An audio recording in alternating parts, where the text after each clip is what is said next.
बात है रागिनी, क्या हुआ? क्या हालत बना रखी है?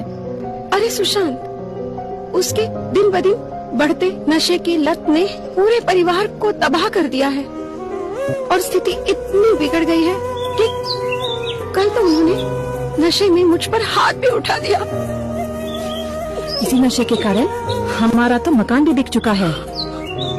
अब तो नौबत ऐसी आ गई है कि बच्चों की स्कूल की फीस भरने के लिए भी पैसों की तंगी हो गई है। अरे वो मीना है ना? हाँ, उसके पति भी तो नशा करते थे। हाँ, लेकिन उन्होंने नशा करना छोड़ दिया है। क्या? हाँ, उन्होंने नया कार भी खरीद लिया है। अच्छा? कैसे हो मीना?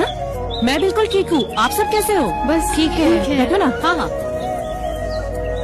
मीना, भाई साहब तो पहले बहुत शराब पीते थे ना, और तुम्हें मारते पीटते भी थे। ये शराब पीना छोड़ दिया है। हाँ, ये सब बदलाव कैसे आया मीना? अब वो कभी मारते पीटते भी नहीं है। कहते हैं कि आदमी जीना छोड़ देता है पर नशा नहीं छोड़ता। ये सब कैसे हुआ? हमें भी बताओ ना। हाँ बताओ ना। हाँ, सब बताती हूँ।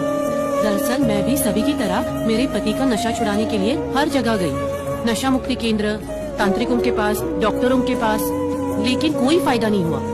फिर एक दिन मेरे भैया ने मुझे बताया कि टीवी पे एक संत आते हैं, संत रामपाल जी महाराज। और कमाल की बात तो उन्होंने मुझे ये बताई कि जो भी उनसे नाम दीक्षा ले लेता है वो पहले दिन से ही नशा छोड़ देता है। ये संत कोई पैसा ही नहीं लेते, और सबसे बड़ी बात तो ये है कि ना कोई दवाई देते हैं और ना ही कोई झाड़ा लगाते हैं। तो फिर? मेरे भाई ने कहा कि वो केवल पूर्ण परमात्मा की सही भक्ति का मार्ग बताते हैं, और नशा ही नहीं बल्कि अन्य सारी बीमारियां भी तुरंत ठीक हो जाती है। अच्छा।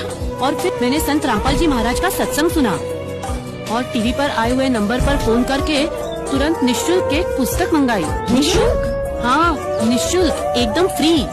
जीने की राह, उसे पढ़ने के बाद तो मेरे होश ही उड़ गए। मेरे पति ने जब सत्संग और पुस्तक को समझा तो तुरंत उनका नाम लेने के लिए राजी हो गए। क्या बात है? और आश्चर्य की बात तो ये है कि उस दिन से लेकर आज तक नशा करना तो दूर, उन्होंने नशे को हाथ तक नहीं लगाया है। बहन जी, मीना बिल्कुल सही कह रही है। जब से मैंने संत रामपाल जी महाराज से नाम दीक्षा ली, तब से मैंने सब नशा छोड़ा। क्या बात है? और मैं अकेला ही नहीं, लाखों लोगों ने उनसे जुड़कर नशा त्याग दिया है। अच्छा, बहुत धन्यवाद। बहुत बहुत धन्यवाद। धन्यवाद हमारा नहीं बहन, सदगुरु संत रामपाल जी महाराज का कीजिए, जिन्होंने नशा मुक्त भारत का बीड़ा उठाया है। आप सब भी इसका लाभ उठाइए और औरों को भी बताइए। जरूर जरूर। बोलो संत रामपाल जी महाराज की जय। अब सच होगा सबका सपना, नशा मुक्त होगा भारत अपना।